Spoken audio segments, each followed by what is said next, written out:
Deuteronomy Chapter 15.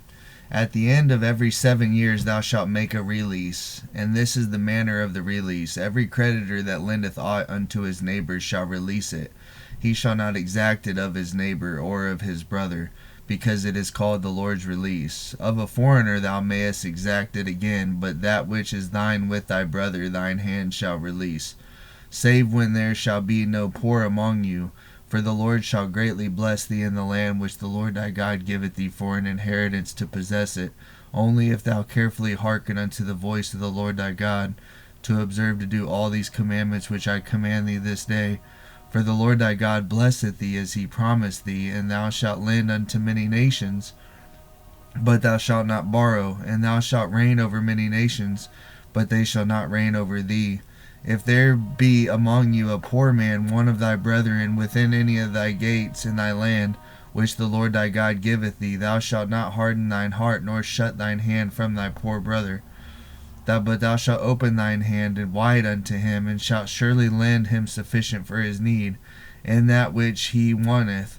Beware that there be not a thought in thy wicked heart, saying, The 7th year, the year of release, is at hand, and thine eye be evil against thy poor brother, and thou givest him not, and he cry unto the Lord against thee, and it be sin unto thee, and thou shalt surely give him, and thine heart shall not be grieved when thou givest unto him, because that for this thing the Lord thy God shall bless thee in all thy works, and in all that thou puttest thine hand unto.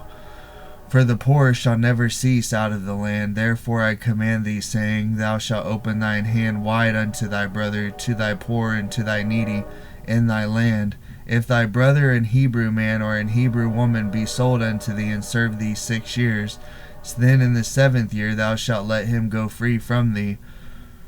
And when thou sendest him out free from thee, thou shalt not let him go away empty. Thou shalt furnish him liberally out of thy flock, and out of thy floor, and out of thy winepress, of that wherewith the Lord thy God hath blessed thee, thou shalt give unto him.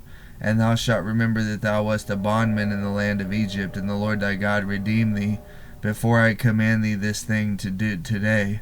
And it shall be, if he say unto thee, I will not go away from thee, because he loveth thee in thine house, because he is well with thee, then thou shalt take an awl, and thrust it through his ear unto the door, and he shall be thy servant forever. And also unto thy maidservant thou shalt do likewise. It shall not seem hard unto thee when thou sendest him away free from thee, for he hath been worth a double hired servant to thee in serving thee 6 years. And the Lord thy God shall bless thee in all that thou doest.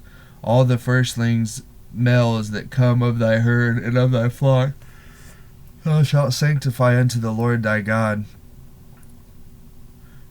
Thou shalt do no work with the firstling of thy bullock, nor shear the firstling of thy sheep. Thou shalt eat it before the Lord thy God year by year, in the place which the Lord shall choose, thou and thy household. And if there be any blemish therein, as if it be lame, or blind, or have any ill blemish, thou shalt not sacrifice it unto the Lord thy God. Thou shalt eat it within thy gates. The unclean and the clean person shall eat it alike, as the roebuck and as the hart. Only thou shalt not eat the blood thereof. Thou shalt pour it upon the ground as water.